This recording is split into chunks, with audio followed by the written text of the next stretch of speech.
So the brother asks a very good question, and that is, what is our position about alternative life forms, i.e. aliens? Do Muslims believe in aliens or not?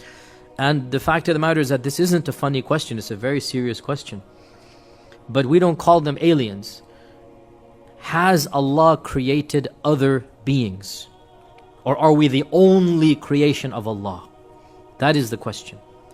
And the response is, we will never know for sure in this world, and most likely in the next we won't care. But some scholars, including Ibn Taymiyyah, have opined that Allah Azza wa Jal has created other life forms, and that this goes back to the perfection of Allah being Al-Khallaq. Khallaq means the one who continues to create. So the notion that the only creation is us, and after we're gone there will be no other creation, it seems to suggest as if La hawla wa quwwata illa billah, that Allah is not really creating perpetually, continuously. And Ibn Taymiyyah felt that this diminishes the majesty of Allah. That he felt that Allah subhanahu wa ta'ala has been constantly creating and will constantly continue to create to no end. And that what we know is only our world. That in our world Allah began in this manner and there's going to be Yawm al-Qiyamah. This is our portion. There are others as well, before us and after us. Are they simultaneous to us? Ibn Taymiyyah didn't talk about that. Ibn Taymiyyah is talking about the issue of Allah always creating.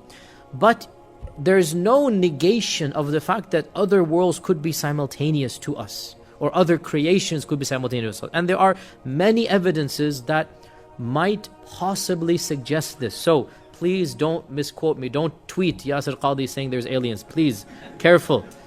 Keep my reputation and others. I'm saying there is some evidence to suggest that Allah subhanahu wa ta'ala has created other creations. Whether they are before us, or after us, or the same time as us, the Quran does not mention anything. But the Quran might possibly suggest, is that clear? That there are other creations. It might possibly not suggest that either. What are some of the evidences? Number one, وَيَخْلُقُ مَا لَا تَعْلَمُونَ. He has created things you will never know, you don't know about. So you will never know, which means this is not something you can see. وَيَخْلُقُ مَا لَا تَعْلَمُونَ. He has created things you don't know about. And we continue to discover new species every day. That's not what Allah is talking about. Something else. Number two, that Allah says in the Quran that خَلَقَ السَّمَاوَاتِ وَالْأَرْضَ وَبَثَّ فِيهِمَا مِن دَابَّةٍ. Allah has created all of the heavens and the earth, and He has scattered throughout all of them creatures. Not just on the earth. The samawat, and the samawat as we talked about in Surah Yusuf and in the tafsir, the samawat is not just our heavens, it is beyond our heavens. And Allah says He has scattered creatures in all of them, and if He wants to, He can gather all of them up at once, or He can gather the two of them together. وَهُوَ عَلَى جَمْعِ مِذَا يَشَاءُ قَدِيرٌ. Now you can understand this verse to mean the Day of Judgment, which is the majority interpretation, or you can understand it to mean Allah has created all different creatures, and if He wanted to, He could cause them to meet. Both are linguistically possible.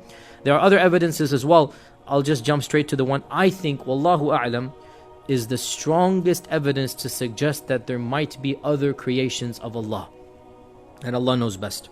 Surah Isra, where Allah subhanahu wa ta'ala says, وَلَقَدْ كَرَّمْنَا بَنِي آدَمَ وَحَمَلْنَاهُمْ فِي الْبَرِّ وَالْبَحْرِ وَرَزَقْنَاهُمْ مِنَ الطَّيِّبَاتِ وَفَضَّلْنَاهُمْ عَلَى كَثِيرٍ مِّمَّنْ خَلَقْنَا تَفْضِيلًا. We have honored the children of Adam, and we have carried them in the land and in the seas, in our times we add in the airs, and we have given them many things, and we have preferred them, humans, over many other things that we have created. Which means we have preferred some over them as well. Do you understand?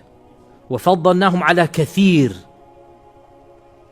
We occupy a high rank according to this verse, but not the highest. You could interpret this. Again, you could. All of this is ihtimalat, right? Which means, now in the world that we inhabit, who is at the top of the pyramid? I mean, in the creation. It's us. Who bowed down to us? The angels, the jinn. So then we are at the top in this world of the creation, right? Yet Allah says in Surah Isra that we have honored the children of Adam over many other things we have created. Not all. So again, these are all gray areas.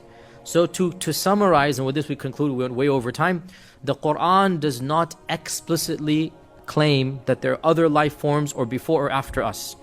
But a number of famous theologians, Ibn Taymiyyah has an entire section dedicated to it, and one famous non-Muslim scholar by the name of John Hoover, John-Hoover, has written an entire paper. If you have, I think it's even on PDF, Google now, just Google it. It's called The Perpetuity of Creation in the Thought of Ibn Taymiyyah. It's in English, it's in fancy schmancy academic English, but it's in English.